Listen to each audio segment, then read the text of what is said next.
चलो hello guys, good morning, good afternoon, good evening. तो हम लोग कर रहे हैं सेवन्थ की जो है हिस्ट्री की एनसीईआरटी। ठीक है, उसका चैप्टर नंबर 5 कर रहे हैं आज, ट्राइब्स, नोमैड्स और सेटल्ड कम्युनिटीज़। देखो, हमने चैप्टर 2, 3, 4 में हमने देखा है कि कैसे जो है किंगडम्स जो है वो rose and fell. Even even this was happening. New जो आर्ट है, क्राफ्ट और प्रोडक्शन एक्टिविटीज़ हैं, वो फ्लोरिश हुई टाउन्स में और विलेजेस में। ओवर द सेंचुरीज जो है इंपॉर्टेंट पॉलिटिकल और सोशल डेवलपमेंट्स टेक प्लेस हुई। लेकिन बट जो सोशल चेंजेस थे वो सभी जगह पे बराबर नहीं हुई। कहीं पे डिफरेंट काइंड ऑफ सोसाइटी हुई, कहीं पे different kind of society evolve हुई। तो अंडरस्टैंड हमें करना ये इंपॉर्टेंट है कि व्हाट व्हाई दिस हैपेंड, क्यों। कहीं पे देखो ना आप, कहीं पे कोई लैंग्वेज डेवलप हुई, कहीं पे कोई सोसाइटी, कहीं पे कोई ट्रेडिशन, कहीं पे कोई कल्चर। तो डिफरेंट डिफरेंट चीज़ें जो है एक पर्टिकुलर टाइम में हुआ है। अलग अलग पॉकेट्स ऑफ सब कॉन्टिनेंट में डिफरेंट है। तो जो लार्जर पार्ट है सब कॉन्टिनेंट में, सोसाइटी जो है ऑलरेडी डिवाइडेड थी अपने रूल्स और वर्ना के हिसाब से। यही रूल्स जो हैं वो प्रिस्क्राइब्ड किए गए थे ब्राह्मण्स के द्वारा, जो एक्सेप्टेड थे रूलर्स के, जो लार्ज किंगडम के रूलर्स थे उन्हें। तो जो डिफरेंसेस थे हाई और लो में, रिच और पुअर में, वो और बढ़ा। ठीक है, अंडर जो दिल्ली के सुल्तान और मुगल थे ना, ये हायरार्की जो सोशल क्लास की है वो और फर्दर बढ़ गई। ठीक है, गरीब अमीर कास्ट के बीच में। ठीक है, क्यों हुआ देखो, बियॉन्ड बिग सिटीज, बड़ी सिटीज को छोड़ दो आप, दिल्ली, आगरा जो था तब, या आप कन्नौज है, मगध है, इन चीज़ों को छोड़ो, आप उससे मूव आउट करो, राजपूत किंगडम को छोड़ो, मेवाड़, या आप अगर बियॉन्ड सिटीज जाओगे, जो जो ट्राइबल सोसाइटीज है, there is however other kind of societies as well. Many societies जो सब कॉन्टिनेंट की हैं, जो सोशल रूल्स को, रिचुअल्स को, जो ब्राह्मण्स के द्वारा दिए गए प्रेस्क्राइब किए थे, उन्हें फॉलो नहीं करती थी। नोर जो वो डिवाइडेड थे, जो न्यूमरस अनइक्वल क्लासेस है, रिच पुअर वाली, जो different middle class, upper class, lower class, नहीं। सच सोसाइटी ओफन कॉल्ड ट्राइब्स। इन लोगों को ट्राइब्स के जो बेसिक नॉर्म्स और कल्चर्स, जो आम, जो मेन स्ट्रीम मीडिया जो आजकल बोलते हैं मेन स्ट्रीम में चल रही है, उनको ही फॉलो नहीं करते थे। ठीक है, ध्यान से देखना है, ये बहुत important chapter. Many of each tribes जो है ना, वो were united by kinship bound. Kinship bound समझते हो, पारिवारिक बाउंड, जो फादर मदर या ऐसे किनशिप बाउंड होते। मेनी ट्राइबल जो ऑब्टेन करते थे अपना लिवलीहुड, वो एग्रीकल्चर से।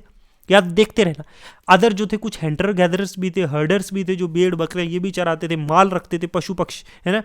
मोर ऑफन वो कंबाइन होते थे अब दीज एक्टिविटीज, जो मेक करते थे फुल यूज, जो नेचुरल रिसोर्सेज का फुल यूज करते थे, जो अपने एरिया में है, अपने जो है अपने आप को जिंदा रखने के लिए। अब कुछ ट्राइबल्स जो थे वो नोमैडिक भी थी, एक जगह से दूसरी जगह मूव करते थे। कुछ ट्राइबल ग्रुप्स जो थे वो कंट्रोल्ड लैंड और पास्चर्स जॉइंटली, कुछ लैंड भी करते थे, मतलब सेटल्ड एग्रीकल्चर भी था। और अपने अपने हाउस होल्ड में डिवाइड की हुई थी अपने रूल्स के हिसाब से जमीनें, कोई कागज पत्थर नहीं था। अब जो मेनी, जो लार्ज ट्राइब्स थी ना, वो थ्राइव की डिफरेंट पार्ट्स में सब कॉन्टिनेंट के। वो यूजुअली लिव करते थे फॉरेस्ट में, या हिल्स में, या डेजर्ट्स में, या जब प्लेस जहाँ पे डिफिकल्ट है जो आम लोगों को रीच करना, जो दूसरे लोग हैं सिटीजन। तो समटाइम वो उनके क्लैश भी होते थे, पावरफुल क्लैश भी होते थे कास्ट बेस्ड सोसाइटी में, विद मोर पावरफुल जो कास्ट बेस्ड सोसाइटी उसके साथ। इन वेरियस वे जो ट्राइबल ने अपनी फ्रीडम को रिटेन करके रखा और अपने जो सेपरेट कल्चर है उसको प्रिजर्व करके रखा। देखते रहना, बट जो कास्ट बेस्ड था और जो ट्राइबल सोसाइटी थी, वो भी डिपेंडेंट थे एक दूसरे पर बहुत सारी डाइवर्सिस नीड्स के ऊपर। तो रिलेशनशिप जो कन्फ्लिक्ट का और डिपेंडेंट का था, वो ग्रेजुअली जो है चेंज हुआ बोथ सोसाइटीज। अब हम देखते हैं ये ट्राइबल एक्चुअली थे कौन। देखो, जो कंटेम्परेरी हिस्टोरियंस या जो ट्रैवलर्स हैं, वो एक स्कैंटी इंफॉर्मेशन देखते हैं ट्राइबल्स के बारे में। ए फ्यू एक्सेप्शंस हैं जहां tribal people did not keep written records. कुछ एक्सेप्शंस को छोड़ के ट्राइबल पीपल्स को अपना कोई रिटन हिस्ट्री नहीं रखी हुई है। बट क्योंकि दे प्रिजर्व्ड अपना रिच कल्चर और ओरल ट्रेडिशंस जो है, मतलब मैंने जो अपने दादाजी ने कोई कहानी सुनाई है वो आगे अपने बच्चों को सुना रहे हैं, तो वो जो कहानियां हैं उसके थ्रू एक ओरल, मुंह जुबानी चीज़ें, और वो पास डाउन हुई नई जनरेशन्स को। प्रेजेंट डे हिस्टोरियंस ने हैव स्टार्टेड यूजिंग ये ओरल ट्रेडिशंस को ट्राइबल हिस्ट्री को लिखने के लिए। जो प्रेजेंट डे हिस्टोरियन है उन्होंने ऐसा चीज़ यूज़ किया। जो ट्राइबल पीपल जो हर एवरी रीजन में पाए जाते हैं इंडियन सब कॉन्टिनेंट के, आप नॉर्थ से लेकर साउथ से ईस्ट से वेस्ट तक चले जाओ, आपको ट्राइबल पॉकेट्स मिलेंगे। और एरियाज और इन्फ्लुएंस जो है ट्राइबल का, वो वेरी करता है डिफरेंट पॉइंट्स ऑफ टाइम में। कुछ पावरफुल ट्राइब्स है जो कंट्रोल करती है लार्ज एरियाज, जैसे पंजाब में थे कोकर, ट्राइबल जो एक इन्फ्लुएंशियल थे 13th सेंचुरी में और 14th सेंचुरी में। लेटर जो है घाकर जो है, जो मोर इम्पोर्टेंट है, उनके चीफ जो कमल खान घाकर जो है एक नोबल बने, मनसबदार बने एम्परर अकबर की कोर्ट में। मुल्तान और सिंध में जो है लांगाज हैं, अरगुअन से जो डोमिनेट करते हैं एक्सटेंडिव एरिया, ठीक है, और सबड्यू किया मुगल्स के द्वारा, मुगल्स ने इनको। या जो बलूचीज है, जो लार्ज और पावरफुल जो है ट्राइब्स है नॉर्थ वेस्ट में, वो डिवाइडेड इन स्मॉल क्लेन्स में डिफरेंट चीफ्स के अंडर। वेस्टर्न हिमालयज में शेफर्ड ट्राइब है, गादीज, ठीक है। डिस्टेंट नॉर्थ ईस्टर्न में, सब कॉन्टिनेंट में नागाज हैं, ओहम से, मेनी अदर है डोमिनेटेड ट्राइब्स। और इन मेनी जो एरिया है जो प्रेजेंट डे बिहार का या फिर आप झारखंड का एरिया देख लो, ठीक है, यहाँ पे देखो चेरू है, चीफडम्स इमर्ज हुए 12th सेंचुरी में, समझे। तो राजा मान सिंह अकबर का जो फेमस जनरल था, उन्हें अटैक किया और डिफीट किया चेरोज को 1591 में। और लार्ज अमाउंट ऑफ जो बूटी है वो taken from then, but they were not entirely subdued. Under Aurangzeb जो है मुगल फोर्सेज ने कैप्चर किया बहुत सारी चेरू फोर्ट्रेस को और सब्जुगेट किया इन ट्राइब्स को। जो मुंडाज है, संथालन्स हैं, ये बहुत सारे हैं ट्राइबल्स जो लिव करते हैं इस रीजन में आज भी, ऑल्सो इन उड़ीसा और बंगाल में भी। आप बाद में जब मॉडर्न हिस्ट्री हम पढ़ेंगे, वहाँ जब ट्राइबल रेबेलियंस पढ़ेंगे, ठीक है, उसमें हम जो संथालन रेबेलियंस पढ़ेंगे, बहुत फेमस रेबेलियन है, ठीक है। तो वो एक एंटायरली जो है डिफरेंट इशू है, ठीक है, ओके। तो महाराष्ट्र की जो हाईलैंड्स और कर्नाटका की हैं वो होम है टू कोलीज, बेराड्स और न्यूमरस अदर्स के। कोलीज ऑल्सो लिव इन मेनी जो गुजरात के एरिया। फर्दर जो साउथ में आप जाओगे तो बहुत सारी लार्ज पॉपुलेशन है ट्राइबल्स की जो है, कोरेग्स हैं या वेटर्स है या मारावर्स है, बहुत सारी ट्राइब्स। जो लार्जर ट्राइब है भील्स की है ना, भाइल्स की है, वो भी स्प्रेड है वेस्टर्न और ईस्टर्न इंडिया में। जो 16th सेंचुरी के अराउंड जो है ना, बहुत सारी ये इन्होंने क्या किया, स्टार्ट कर दिया सेटल्ड एग्रीकल्चर, और कुछ जिम्मेदार भी बने। बहुत सारे बेहल क्लेन जो है नेवरदलेस रिमेन जो है हंटर गैदरर भी रह गए, कुछ अभी भी जो है प्रिमिटिव सोसाइटी में थे अप टू 17th सेंचुरी। जो गोंड है ना, गोंड जो ग्रेट इन नंबर से अक्रॉस जो प्रेजेंट है छत्तीसगढ़, मध्य प्रदेश, महाराष्ट्र और आंध्र प्रदेश में आज भी हैं, जिनके अच्छे। अब हाउ नोमैड्स जो और मोबाइल पीपल लिव, देखो नोमैडिक जो पेस्टोरलिस्ट है ना, मतलब जो एक जगह से दूसरी जगह जो है ट्रैवल करते हैं लॉन्ग डिस्टेंसेस पे, है ना, एनिमल्स को लेकर, वो किस पे रहते हैं, they live on milk and other जो पेस्टोरल प्रोडक्ट्स होते हैं ना, उस पे रहते हैं। वो एक्सचेंज करते हैं वूल और घी भी। जो सेटल्ड एग्रीकल्चरलिस्ट है फॉर ग्रेन, क्लोथ्स और यूटेंसिल्स और अदर प्रोडक्ट्स के लिए घी, दूध, वूल, इन चीज़ों का देते हैं, एनिमल्स देते हैं, और उनसे जो है वो अपनी जो है डेली लाइफ की चीज़ें खरीदते हैं, ठीक है। अब they brought and sold goods as they moved from one place to another transporting their animals. तो बंजाराज हैं जो एक इंपॉर्टेंट जो ट्रेडर नोमैड है, ये कारवां इनका, तांडा इनको बोलते हैं। सुल्तान अलाउद्दीन खिलजी ने जो है यूज़ किया था बंजाराज का ट्रांसपोर्ट करने के लिए ग्रेन अपनी सिटी से, ठीक है। Emperor Jahangir wrote in his memoir के बंजारा जो है वो कैरी करते हैं ग्रेन अपने बुल्क पर, बुलक से ना, जो घोड़ा गाड़ी होती है, डिफरेंट एरियाज में, and sold it in town, और सोल्ड इन इट टाउन्स, और टाउन्स में ले जाके बेचते हैं एक जगह से दूसरी जगह।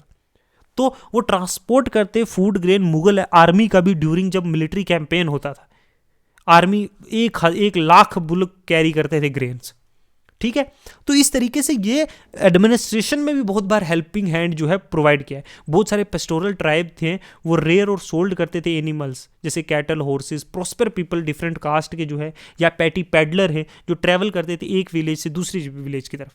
दे ऑल्सो मेड सॉलिड वेयर, जैसे रोप, रीड्स, स्ट्रॉ मेल्टिंग, ये बहुत सारी चीज़ें बनाते थे। कुछ मर्चेंट एक्ट करते थे, वंडर मर्चेंट, मतलब एक जगह से दूसरी जगह गए, चीज़ें खरीदी बेची, फिर दूसरी जगह, ऐसे ऐसे, ठीक है। अपने घर पे भी बहुत सारी चीज़ें बनाते थे, वो स्किल्ड भी थे। देयर वेर कास्ट ऑफ इंटरटेनर्स भी थे जो परफॉर्म करते थे डिफरेंट टाउन्स में, गाना बजाना, वहाँ से भी पैसे कमाते थे, ठीक है। देखो, changing society and new caste and hierarchy. जैसे जैसे सोसाइटी चेंज हुई, नई कास्ट का एवोल्यूशन हुआ, हेरारकीज में कैसे बदलाव हुआ, ये हम पढ़ते हैं।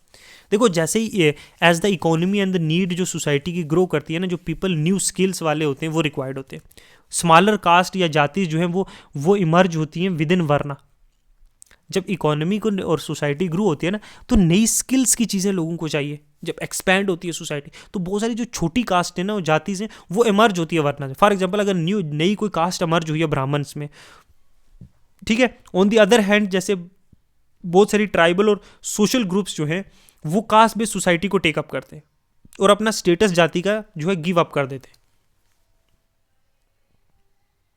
जैसे स्पेशलिस्ट आर्टिशंस जैसे स्मिथ है, सोनार है, या कोई कारपेंटर है लकड़ियां वाला, या कोई मेसन है, मिस्त्री है, वो रिकॉग्नाइज्ड होने लगे एज ए सेपरेट जाति। ठीक है, बाय द ब्राह्मण्स, उनको क्या एक सेपरेट जाति घोषित करने लगे कि जाति रेदर देन वर्ना। एक वर्ना सिस्टम होता था ना, 4 वर्ना, अब जाति जाने लगे। बेसिस ऑफ ऑर्गेनाइजेशन, एक सोसाइटी की ऑर्गेनाइजेशन बेसिकली जाति पे होने लगी कि ये कारपेंटर की जाति है, ये लोहार की जाति है, ये सुनार की जाति है, ये मोची है जूते सिलने वाला। ठीक है, इस तरीके से समझे। अमोंग क्षत्रियज जो है नए राजपूत क्लेन पावरफुल हो गए बाय द 11th और 12th सेंचुरी। डिफरेंट लिनिएज आने लगी such as Huns, Chandela, Chalukyas और other. Some of these too have been tribal earlier, कुछ इनमें से ट्राइबल भी थे। अब उन्होंने अपनी लीनिएज बताई, उन्होंने जो है जब जब पावर में आने लगे ना, तो अब पावर को इन्फ्लुएंस करने के लिए, एक स्टेटस पाने के लिए सोसाइटल स्टेटस भी तो चाहिए ना। मनी तो है बट सोसाइटल स्टेटस भी तो चाहिए, तो उन्हें क्षत्रिय क्लेन ज्वाइन कर लें। मेनी ऑफ दीज क्लेन्स जो है रिगार्डेड एज राजपूत बाद में रिगार्ड, तो ग्रेजुअली जो रिप्लेस हो गया ओल्ड रूलर, स्पेशली जो एग्रीकल्चर एरियाज में, और डेवलप हुई सोसाइटी और अमर्ज होने लगे नए रूलर्स और नए वेल्थी, और क्रिएट की पावरफुल स्टेट्स। जो राइज हुआ राजपूत क्लेन का जो पोजीशन ऑफ रूलर है ना, वो सेट एन एग्जांपल के tribal people to follow. Gradually जो है जो सपोर्ट मिलने लगा ब्राह्मण्स को, और बहुत से ट्राइब जो है कास्ट बेस्ड सिस्टम का पार्ट बनने लगी। बट ओनली लीडिंग जो ट्राइबल फैमिली वही ज्वाइन कर पाई रूलिंग क्लास। जो लोअर मेजोरिटी थी ना, उन्हें लोअर जाति का जो है कास्ट सिस्टम में लोअर जाति इस पे वो आए, जो ट्राइबल लोग थे। जो पावरफुल इन्फ्लुएंशियल फैमिली थी उनको अपर कास्ट मिल गई। ऑन द अदर हैंड जो बहुत सारी डोमिनेंट ट्राइब्स थी पंजाब, सिंध और नॉर्थ वेस्ट फ्रंटियर की, उन्होंने इस्लाम अडॉप्ट कर लिया क्वाइट अर्ली, और वो कंटिन्यू टू क्या करते, रिजेक्ट करते रहे कास्ट सिस्टम। तो अनइक्वल जो सोशल ऑर्डर है जो प्रिस्क्राइब था ऑर्थोडॉक्स हिंदुइज्म में, was not widely accepted in areas में नहीं हो एक्सेप्ट हुआ। तो एमरजेंस जो हुई स्टेट्स की, वो किस बात से रिलेटेड है, वो कहीं ना कहीं क्लोजली रिलेटेड है ट्राइबल सिस्टम से भी। 2 एग्जाम्पल इंपॉर्टेंट है हमारी हिस्ट्री में जो डिस्क्राइब करेंगे। जो गोंड ट्राइब है, हम केस स्टडी पढ़ते हैं गोंड ट्राइब की, ठीक है, उससे आप लोगों को एक क्लियर पिक्चर मिलेगा। ठीक है, अब देखो जो गोंड ट्राइब है, गोंड लिव तो करते थे एक वास्ट जो फॉरगन रीजन था कॉल्ड गोंडवाना, एक कंट्री जो inhabited bye Gonds.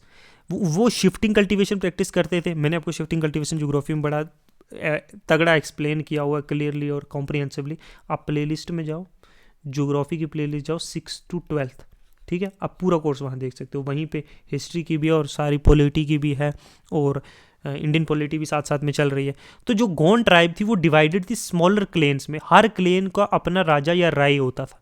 About the time the power जो दिल्ली सुल्तान की वो डिक्लाइन होने लगी, और बड़े जो लार्ज गोंड किंगडम्स थे वो बिगेन टू डोमिनेट, और स्मॉलर जो गोंड चीफ थे वो भी डोमिनेट कर दिए। अकबरनामा जो हिस्ट्री है अकबर की, वो मेंशन करता है गोंड किंगडम ऑफ घारा काटंग का, जहाँ पे 70,000 विलेजेस है। तो एडमिनिस्ट्रेटिव सिस्टम जो इन किंगडम्स का है वो बहुत ज़्यादा सेंट्रलाइज हो गया। तो किंगडम थी वो डिवाइडेड थी किस में, ग्रह में, मतलब ईच ग्रह कंट्रोल किया जाता किसी पर्टिकुलर गोंड क्लेन के द्वारा, जो फर्दर डिवाइडेड थे यूनिट में 84 विलेजेस की, जिसके चौरसिया कहते थे। तो चौरसिया जो सब डिवाइडेड थी बरूट में, 12 में। तो एक कितना तगड़ा एडमिनिस्ट्रेटिव सिस्टम था, समझे, गोंडवाना लैंड में। तो एमरजेंस जो नई स्टेट का उसने नेचर ऑफ जो गोंड सोसाइटी उसको चेंज किया। बेसिकली जो इक्वल सोसाइटी थी वो ग्रेजुअली क्या हुई, डिवाइड होने लगी अनइक्वल सोशल क्लासेस में। जो ब्राह्मण्स थे उन्होंने लैंड ग्रांट रिसीव की, बड़े बड़े जो गोंड राजास थे और इन्फ्लुएंशियल बन के, और गोंड चीफ्स थे वो अब वो विश कर रहे थे कि वो भी रिकॉग्नाइज हों एज ए राजपूत। सो अमन दास हो गया गोंड राजा ऑफ ग्रह कटंग, अज्यूम द टाइटल ऑफ संग्राम शाह। हिज सन जो है दलपत ने मैरी की प्रिंसेस ऑफ दुर्गावती, तो डॉटर ऑफ सलबहान। तो चंडेल राजपूत था, जो चंडेल राजपूत राजा ऑफ महूबा। तो इस तरीके से कैसे आपने क्या कि मुगल फोर्सेस जैसे असफ शाह ने जब अटैक किया ग्रह कटंग में, जो strong resistance was put by Rana Durgavati, she was defeated and preferred to die rather than surrender, her son too died fighting soon after. तो ग्रह कटंग जो एक था काटंगा जो रिच स्टेट था, it earn much well by tapping जो है एक्सपोर्ट जो है, और वाइल्ड एलिफेंट्स जो है अदर किंगडम्स को एक्सपोर्ट करके। तो मुगल्स ने डिफीट कर दिया इस गोंड को, और वो कैप्चर की ह्यूज बूटी और प्रीशियस कॉइन्स और एलिफेंट। तो एनेक्सेशन जो पार्ट ऑफ किंगडम का था ग्रांट किया rest of the Chandra Shah था, या उसका अंकल जो वीर नारायण था। डिस्पाइट जो ये ग्रह कटंग का जो है फॉल के बाद भी जो गोंड किंगडम वो सर्वाइव की कुछ टाइम तक। However, they become much weaker और लेटर स्ट्रगल किया अनसक्सेसफुली जो स्ट्रॉन्गर बुंदेल्स थे या मराठास थे, ठीक है। इस तरीके से। अब ओहम्स के बारे में पढ़ते हैं हम, जो माइग्रेट हुए हैं। ओहम माइग्रेटेड कहाँ से? ब्रह्मपुत्रा वैली में, जो प्रेजेंट है म्यांमार से, 13th सेंचुरी में। उन्होंने अपनी एक जो है स्टेट बनाई, ओल्डर पॉलिटिकल सिस्टम जो था, जो बुया था, लैंड लॉर्ड सिस्टम था, उसको ख़त्म करके 16th सेंचुरी में उन्होंने नेक्स्ट किया किंगडम ऑफ क्या था, चुटियास 1523 में, और कोच होगा 1581 में, और सब्जुगेट किया इन सारे ट्राइब्स को। ओहम ने एक बड़ी लार्ज स्टेट बिल्ड की है ना। फॉर दिस उन्होंने फायर आर्म्स का यूज़ किया एज अर्ली 1530 में। By 1660 they even have high quality gun powder और कैनन्स। हाउएवर ओहम ने बहुत सारे जो है इन्वेजन फेस किए। 1962 में मुगल्स के द्वारा मीर जुमला ने अटैक किया ओहम के। डिस्पाइट देयर ब्रेव डिफेंस तो ओहम डिफीट हो गए, बट डायरेक्ट मुगल कंट्रोल कभी भी यहाँ पे लास्ट नहीं हुआ, क्योंकि बहुत दूर था। तो ओहम स्टेट डिपेंडेंट थी, अब फोर्स लेबर पे बहुत ज़्यादा डिपेंड थी।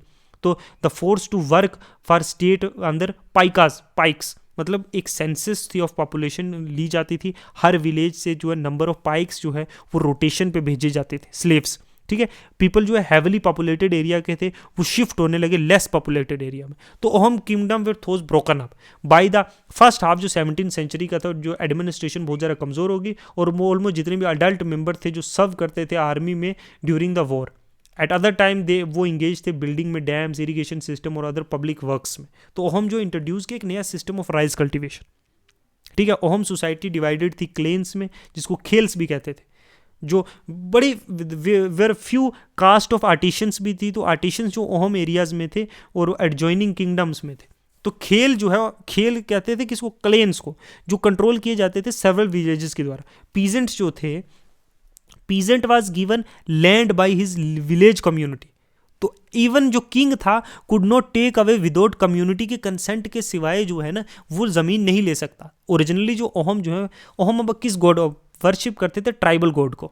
लेकिन 17th सेंचुरी के हाफ में जो है, जो इन्फ्लुएंस ब्राह्मणिज्म का इंक्रीज हुआ, टेम्पल्स का है ना, तो temples and Brahmans were granted land by the kings. और रेन ऑफ शिव सिंह में 1714 से 74 के बीच में हिंदुइज्म एक पूरी डोमिनेंट रिलीजन बन गया। But ohm king did not completely give up जो ट्रेडिशनल बिलीव्स थी हिंदुइज्म अडॉप्ट करने के बाद भी। तो ओहम सोसाइटी जो है बड़ी सोफिस्टिकेटेड थी। पोइट और स्कॉलर्स जो हैं उनको लैंड ग्रांट दी जाती थी ओहम्स के द्वारा। थिएटर को इंकरेज किया जाता था, संस्कृत वर्क को इंकरेज किया गया, ट्रांसलेट किया उसको लोकल लैंग्वेज में। हिस्टोरिकल क्रोनोलॉजर्स तो जो थे बुराजीज के, उन्होंने राइट की first of the Ahom language and then Assamese भी। ठीक है, तो कंसिडरेबल सोशल चेंजेस जो है सब कॉन्टिनेंट पीरियड में, वो हमने इस चैप्टर में एग्जामिन किए। जो वर्ना बेस्ड सोसाइटी और ट्राइबल पीपल थे, वो कॉन्स्टेंटली इंटरेक्ट कर रहे थे एक दूसरे से, और इस इंटरेक्शन ने कॉज किया क्या? Both kind of society adapt भी हुए और चेंज भी हुए। बहुत सी डिफरेंट ट्राइबल ग्रुप जो है, दे टूक up diverse livelihood over the period of time. बहुत सारी मर्ज होगी कास्ट बेस्ड सोसाइटी में। अदर जिन्होंने रिजेक्ट की कास्ट बेस्ड सोसाइटी और हिंदुइज्म, वो भी हैं, जैसे मैंने नॉर्थ वेस्टर्न और पंजाब का एरिया बताया। बहुत से ट्राइबल्स जो थे, उन्होंने जो है एक well establish, well organise state of administration, states और एडमिनिस्ट्रेशन भी एस्टेब्लिश किया। वो पॉलिटिकल पावरफुल भी हुए, उनके कॉन्फ्लिक्ट भी हुए, और मोर कॉम्प्लेक्स किंगडम्स और एम्पायर्स के साथ, जैसे मुगल के साथ ओहम्स के कन्फ्लिक्ट हुए। तो इस तरीके से जो है सोसाइटी के चेंजेस हुए, और ये सारी चीज़ें हमने इस यूनिट में पढ़ी। ठीक है, तो बाकी कोई भी चीज़ पढ़नी है, आप मेरे पेज पे जाके प्ले लिस्ट में जाके, वहाँ से जो है चैनल पे जाके ना क्लिक करके नीचे प्ले लिस्ट में जाके वहाँ देख सकते हो। वहाँ पॉलिटी का जो है 6 to 12th है, जियोग्राफी 6 to 12th है, हिस्ट्री चल रही है 6 to 12th, और अलग से इंडियन पॉलिटी का एक कोर्स चल रहा है। ठीक है, जो क्रोनोलॉजिकल ऑर्डर में है विद नोट्स प्रोवाइडेड। आप शॉर्टली देख सकते हो वहाँ पे, आपकी कॉम्प्रीहेंसिवली फ्री तैयारी हो जाएगी। इधर उधर भागने की ज़रूरत नहीं है। अगर देखो ना, मेरे साथ अगर आपको 5 मिनट दे रहा हूँ ना, अगर या 15 मिनट दे रहा हूँ, तो अगर आप भी अगर 10 मिनट अपने देंगे ना, हम 25 मिनट में एक टॉपिक को समझ रहे हैं, तो why you have to waste ton of money and living there, and उसका कोई फ़ायदा नहीं है। हम इस पूरी प्रिपरेशन को इसमें चैनल पे अपलोड करूँगा, एक एक चीज़ को फ्रॉम सी सेट टू लेके हर सब्जेक्ट को, NCERTs को, हर कॉम्प्रिहेंसिव बुक को, सब कुछ। लेकिन आपको मेरे साथ थोड़ी मेहनत करनी पड़ेगी। इफ़ आई एम प्रोवाइडिंग 90%, तो आपको भी वो 10% अपने से कहीं से कोशिश करनी होगी। और मैं बताऊंगा भी जहाँ कुछ चीज़ें मिसिंग हो। मैं कोशिश तो करूँगा हर चीज़ हो, जो नहीं भी होगी वो मैं ट्राई करूँगा, बट आपको साथ साथ में काम करना पड़ेगा, नहीं तो नहीं होगा। समझे? ओके, इतने रखते हैं, नेक्स्ट चैप्टर में मिलते हैं। Thank you.